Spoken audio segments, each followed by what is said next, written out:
You're watching TVP World's special coverage from the GlobSec Forum in Prague, and with me now is Roland Freudenstein, co-founder at the Brussels Freedom Hub. Thank you for your time.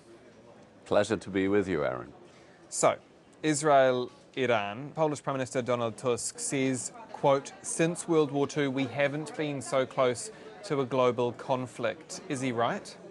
That is really too early to say. I understand the exasperation of many Europeans, and including leaders, about this. I think they want to give an expression to the fears that people feel. But one also should not make it a self-fulfilling prophecy. Talking about Armageddon, World War III, and so on, I think is not helpful at this time. But yes, the situation is dramatic, and one has to, on the one hand, reflect people's fears, on the other hand, send some messages of confidence to Europeans. And this war can escalate, but it can also remain very limited between two nations. What is the significance of the timing of this attack in your mind? The US and Iran were set for their, I believe, the 6th round of talks in the coming days. What do you think was behind the timing of the attack? Obviously, Israel and the US got wind of Iranian massive cheating here. Iran was going far beyond the obligations that it had committed to in speeding up the development of nuclear weapons. So that was one factor, which, let's say, put time pressure on any kind of action to disable the Iranian nuclear program. Second, Iran is at its weakest point militarily now in the Middle Eastern context. At least since the revolutionary regime came into being in the late 1970s. So, Iran has lost allies like Hezbollah. That was a major deterrent for any Israeli action against the nuclear program. There are no other countries in the region that are now helping Iran in any way.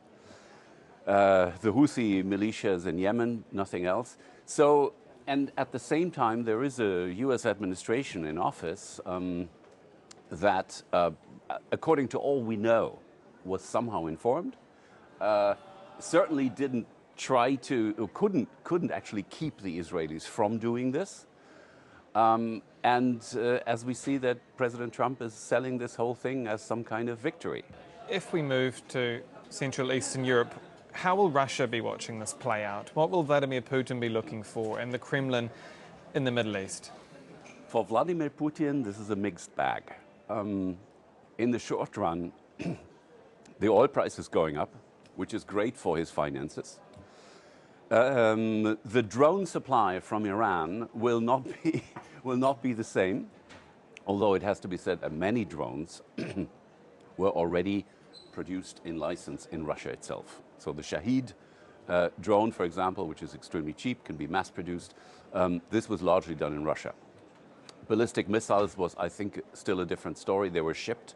These shipments are not going to come now. The attention of the world will simply be directed away from Russia's war against Ukraine. Is there an advantage for Mr. Putin? That is, the directing attention away from Ukraine is an advantage for Putin, yes. But the biggest risk is more in the midterm to long term, and that is regime change in Iran. That's the people rising up. I mean, the whole operation has been named the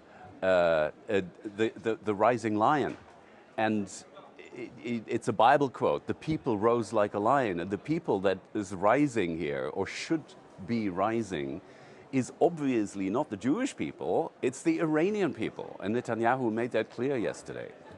So regime change in Iran, the toppling of a central piece in this autocrat international, would be a terrifying blow to not just Russia but also China. And it would be a signal to other nations that you can defy a totalitarian regime if everybody rises up at the same time, or a sufficient number of people rise up at the same time. That is the biggest minus for Vladimir Putin. As we talk about Russia and indeed its invasion of Ukraine, NATO summit at the end of the month, is this somewhat of a moment of truth for this alliance and for Ukraine? Well, NATO is not directly busy with the Middle East. So, and the fact that we live in an extremely volatile world full of risks and actual conflicts and potential conflicts in the future, that's nothing new. So, yeah, I think it makes international security even more of a topic. But I think the NATO summit in The Hague is going to go well if it doesn't produce anything dramatic, except for, of course, the famous 5% of GDP commitment of all member states for military spending in the future. And that will be probably the best result if that is adopted, and if there is a concrete timeline agreed by everyone, if there is a concrete distribution between strictly military expenditure and civilian infrastructure expenditure, and that will be it. The fears are, of course, that there will be some kind of blow-up in The Hague. So that's why the summit was actually shortened in time, in order to make it as improbable as possible. So you don't expect the summit end of the month to be a turning point for Ukraine? Obviously there is the broader No. Ukraine there will be no mentioning of Ukraine in the final document. That has already transpired. There might not even be a mentioning of Russia, which would be a defeat for the eastern flank countries and those that want to help Ukraine in Europe. But so be it. I mean, I think a fairly consensual summit is all that we can achieve at the moment. But what does that mean for the power of particularly NATO's deterrence? The eastern flank, Poland, the Baltics, the Nordics. What does that mean when we talk about, will America indeed come to the table should Russia attack one of these NATO countries on the eastern flank? And can that eastern flank trust that the US would come to their aid? And will Vladimir Putin believe that the US will come to the rescue? Exactly. That's the famous Article 5 question, and that's the billion-dollar question, or euro question if you want.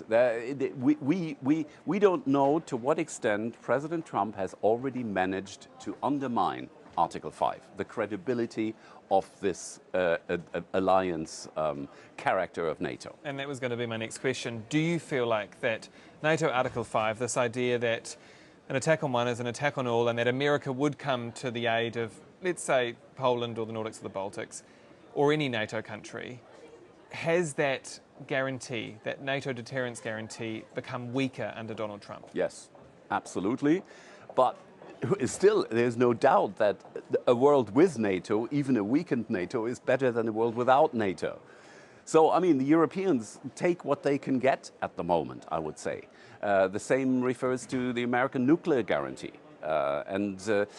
What we hear from Washington is that the nuclear guarantee will last. Whereas conventional presence, conventional troops, US troops in Europe, may indeed be withdrawn over the next couple of years, maybe even months. So does Europe have real reason to be worried? Absolutely. Absolutely. I mean, Europe had reasons to be worried for a long time.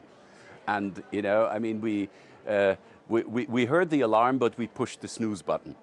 And, you know, famous dictum about Russia's actions in Eastern Europe already in 2008 and following. So we have now finally woken up, seriously, but it will take time. And the risk is, of course, that the US troop presence and the US commitment, security commitment to Europe, dwindles faster than Europe can build up its capacities to take care of its own security and defend itself. And this is a period of extreme insecurity and instability That's the next couple of years. And this will be an extremely volatile period. And plus, we have problems like wars in the Middle East now. Roland Freudenstein, co-founder at the Brussels Freedom Hub, thank you again for your time. Thank you. And that's all for this exclusive interview here from the GlobeSec Forum in Prague. Stay with us on TVP World. I'm Aaron Dahmen.